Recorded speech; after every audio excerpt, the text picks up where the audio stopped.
حر بن یزید ایک شخص تھا. حر بن یزید ایک مختصر سا لشکر لے کے اس نے امام حسین کو ایک جگہ پہ روکا, پھر دوسری جگہ پہ روکا, پھر لا کر تیسری جگہ پہ روکا. تو امام حسین نے فرمایا جگہ کون سی ہے؟ کہا حضور کرب و بلا. فرمایا بس یہی خیمے لگا یہی.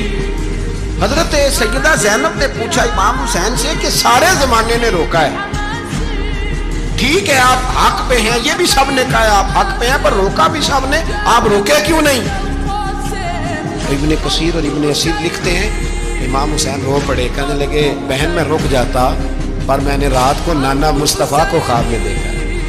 تو حضور نے فرمایا حسین اگر آج یہ رواج پڑ گیا نا یزید جیسے لوگوں کا تو قیامت تک پڑا رہے گا. پھر لوگ کہیں گے کوئی نکلا نہیں تھا تو ہمیں بھی نکلنا. پھر لوگ ظالموں کے سامنے گردنیں جھکانے کے عادی ہو جائے.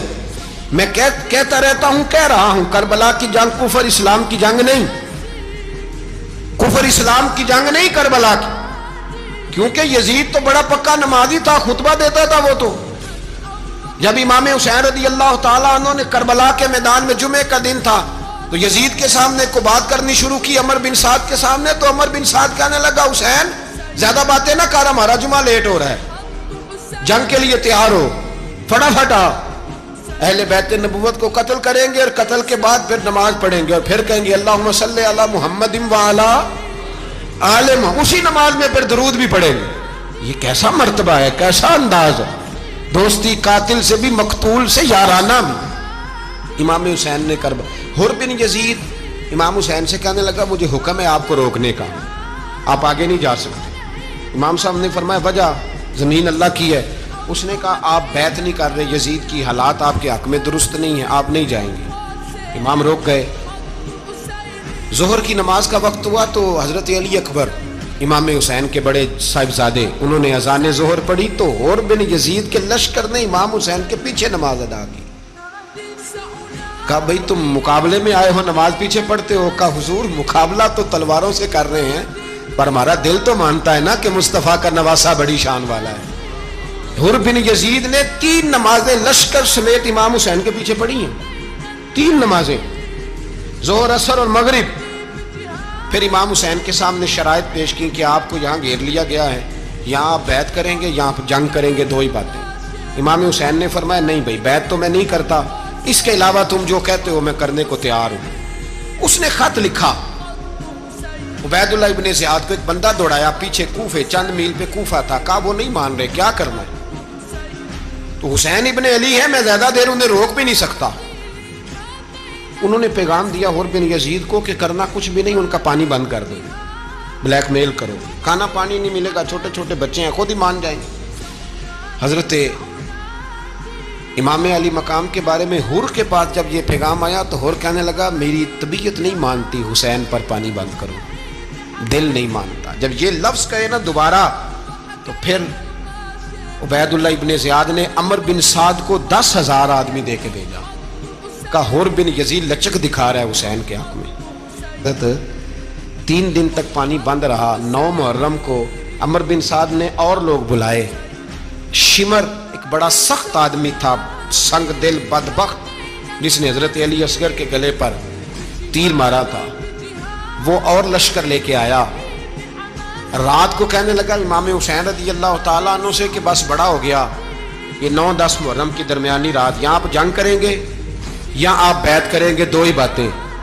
امام حسین اندر گئے, سیدہ زینب سے مشورہ کیا, باہر آئے, فرمایا بات وہی ہے جو پہلے دن والی ہے. امام حسین رضی اللہ تعالیٰ عنہ نے فرمایا بھئی بیعت تو میں نہیں کرتا, باقی جو تمہارا پروگرام ہے. شمر اور ابن سعد کہنے لگے پھر جنگ کے لیے تیار ہو جائیں. کیا انداز ہے امام حسین کا.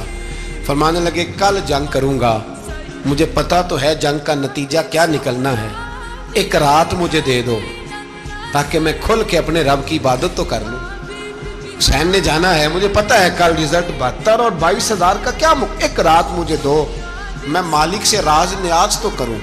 میں گویا اس سے پوچھوں تو صحیح کہ مالک میرے والد بھی شہید ہیں, بھائی بھی شہید ہیں, نانا کو بھی دکھوں میں دیکھا ہے, تو اب میری باری ہے تو مالک میں حاضر ہوں, مجھے موقع تو دو. اس لیے کہ میرے نانا نے بدر میں بھی ساری رات عبادت کی تھی, صبح مجھے موقع دو. اور دنیا کا اصول ہے جب کوئی موقع مانگتا ہے تو دیا جاتا ہے. یہ دونوں کہنے لگے کوئی موقع نہیں. حر بن یزید پیچھے سے بولا, کہنے لگا نہیں بدتمیزی نہ کرو, حسین کو موقع دو, تمہیں دینا پڑے گا. موقع دیا.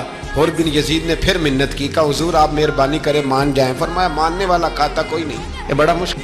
سورج چڑھا, 10 محرم کا دن, جمعے کا وقت. جناب سیدنا امام حسین رضی اللہ تعالیٰ عنہ نے ریت پر سجدے کیے, لمبے سجدے, لمبی نماز. سورۃ الشمس کی آیات دوسری رکعت میں پڑھی تو سارا کربلا گونجنے لگا. کیا انداز تکلم تھا امام علی مقام کا.